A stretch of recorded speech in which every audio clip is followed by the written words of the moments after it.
What's up, everybody? It's your boy, Officer C, and I want to welcome y'all to the first ever Flashlight Chronicles. It's my very first video, you know what I'm saying? I be at work a lot, as y'all can see. I'm a motherfucking flashlight cop, you know what I'm saying? Gotcha. You know, I be sitting at work, not really doing much, and I watch a lot of videos on YouTube, Facebook, Instagram, and I said, you know what? Why not make a video of my own?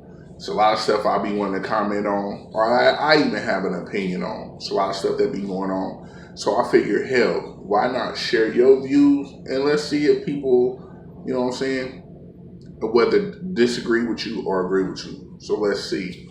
So I figured, why not? Let's make a video.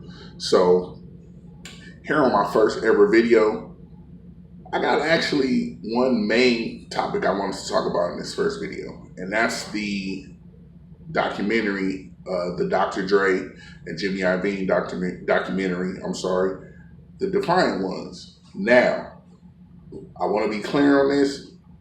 I haven't seen the documentary in its entirety, but I have seen clips of scenes in the documentary. And I wanted to touch on a scene, or in actuality, it was two scenes in particular that really piqued my interest, being that I grew up around this time. I'm a big fan of Dr. Dre. Shout out to Dr. Dre. I'm a big fan of Snoop. Shout out to Snoop, Ice Cube, you know, even Puff, Nas, who, you know, the rappers who participated in the DefiantOnes. Shout out to all of them. I'm huge fans of them. I grew up on their music. But it was two scenes that I saw that I found really interesting. The first scene was the whole 1995 Source Awards with Suge getting up there. I'm sure a lot of y'all know, you know, people who grew up around the time. And for a lot of you motherfuckers that don't know, because it's a lot of young, dumb motherfuckers out here, you know, Suge Knight got up on stage. You know, any artist want to be an artist, don't want the executive producer being all in the videos, dancing, coming to death row. The reason I say that is because I thought that clip was really interesting to see from a different perspective. And what I mean by that, we were able to see that whole situation from Dr. Dre's perspective and actually Snoop's perspective, being that at that time, Snoop was a young man. You know what I mean? He was, I guess you could say, he was still on the streets, from the streets, you know what I'm saying? So it was interesting to see that from their perspective and how it kind of, like, I don't know, what's a good way to say it? It put the whole East Coast, West Coast thing in the overdrive, basically. Well, what I found that was also interesting in that clip was Nas talking about how it wasn't that it was necessarily New York against the West Coast at the Source Awards, how it was more so the boroughs of New York kind of having tension all with each other, because he was like, you know, you had Brooklyn, then you had Queens and Harlem and the Bronx, and you had Staten Island, you had all these different areas of New York where you just had, you know, death row in the middle, so to speak. And how it really wasn't the tension wasn't really directed towards them directly. It could have been indirectly, but when Suge got up on stage and was like, you know what I'm saying, what he said, it kind of shifted it. It shifted the dynamic. I thought that was interesting. Another clip that I found very interesting was them talking about the Tupac murder, Suge going to jail. You know what I'm saying? How there's a little bit in that clip where they're talking to Puff, and Puff, I don't want to say he gets emotional, but he gets on this, you know, oh, that's a slippery slope for me, and I don't want to. He was basically like he didn't want to talk about it. It's a slippery slope for him. I found that interesting, being that it's been like 20 years later. Now, I understand at that time it was a tough time for him, But I find it interesting that he felt like even today, like he can't talk about that situation, because I would really love to get his input from his perspective of how he was really feeling, because I've always felt my stance has always been Suge instigated the whole issue with Death Row and Bad Boy. Suge Knight instigated that, and at the time, the hip hop magazines at the time, whether it was Vibe or The Source, who at that time were the two biggest magazines that were out, Puff would portray in the media like he didn't really want an issue. Like he didn't understand what the issue was. Like he didn't want no problems. He had love for Dr. Dre and Snoop Dogg. But I always felt behind closed doors that he felt differently. Like he really wanted to get at them. And that goes even along with the whole, I'm not sure if anybody, y'all out there have seen it, the Murder Rap DVD about the investigation into Tupac's murder and how it has something to do with the Southside Crips from Compton and how they were basically involved with Puff Daddy and Bad Boy Records and all that and so forth. So it just made me wonder, like even to this day, I still would want to get Puff's his side of the story, like how he really felt. Because even to this day, I feel like, yeah, we know Tupac got killed. Tupac was killed supposedly by Orlando Anderson, you know what I mean? But I really truly believe that Puff played a part in Biggie's death. Now, before y'all get all mad and be like, oh shit, you talking about Puff has something to do with Big being killed, just hear me out on this. What I mean by that is the people around Big around that time, mind you, this is after Tupac has been killed. This is Los Angeles, the gang culture in Los Angeles, like the gang activity is in a flux because you had a lot of Bloods around the death row camps. You had a lot of Bloods, you had a lot of Crips. And being that Tupac was killed, Tupac wasn't a gang member, but being that he was affiliated with Death Row was affiliated with a lot of Bloods.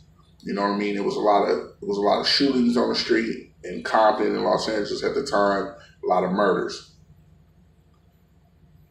It was naive of Puff, Biggie, and any and everybody around him to say, hey, it's a good idea for us to go to Los Angeles and promote this Not Ready to Die, this Life After Death album. I think that was a big mistake, and I would think that mistake ultimately cost Biggie his life. It was a bit naive for them to think that it would be okay for him to do it. It also kind of, in a sense, it's like borderline arrogance in a sense, because you can't tell me they didn't know what the situation was, what was going on in the streets in LA at that time. I remember, I believe it was the Soul Train Awards, and Big was on there, and he made he was on the Soul Train Awards, and he got up, and they were booing him like crazy. And this was just like right when Hypnotized came out, and they were booing him like crazy. Hold on, y'all. I am at work, so I gotta do my job. Hold on.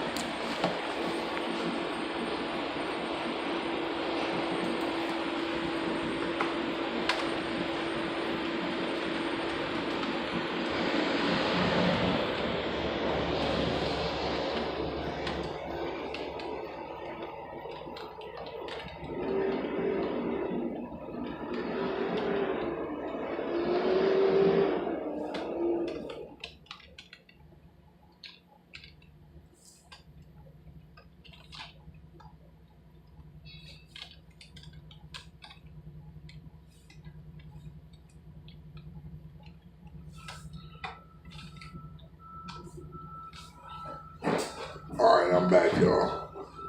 Now, what was I saying? Oh yeah, I felt like it was was naive for them to go to LA at the time because Big was on the Soul Train Awards. This is when the Soul Train Awards was like big as shit. Now I don't think nobody even watched that shit no more. Mind you, I don't even know why they even have award shows, period. Don't nobody really be watching that shit, no way. They should just give them shits out at like a luncheon or some shit. But he was getting booed really heavily. And even in the Biggie movie, you know, they showed situations of people running up on him in LA, him getting phone calls, talking about they gonna get him and shit like that.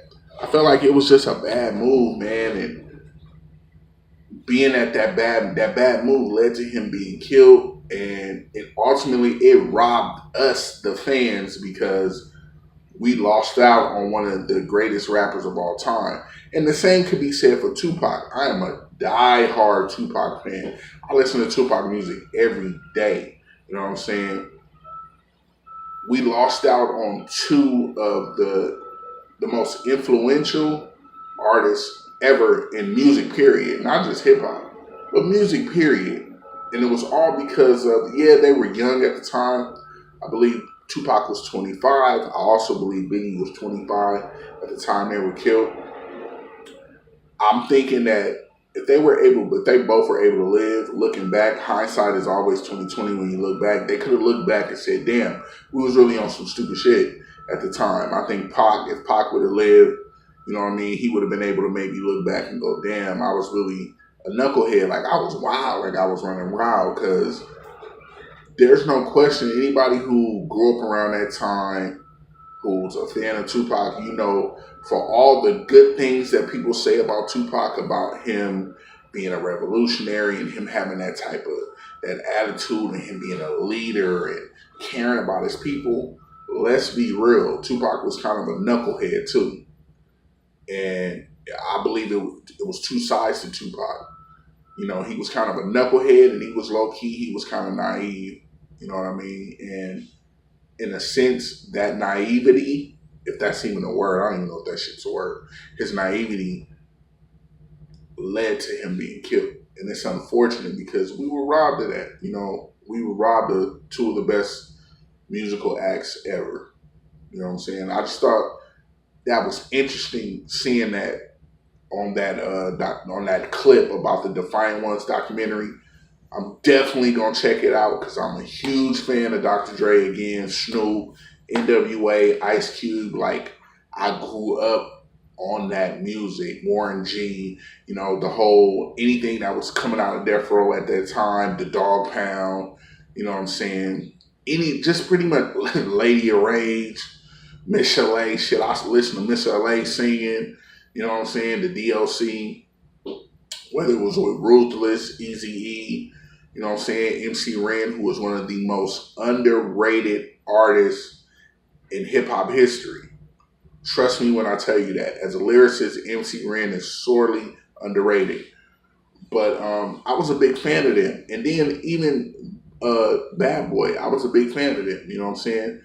Even though Craig Mack was maybe the ugliest nigga ever in the history of the world, you can't tell me y'all niggas wasn't listening to Flavor in Your Ear, especially the remix. All y'all niggas was liking that shit.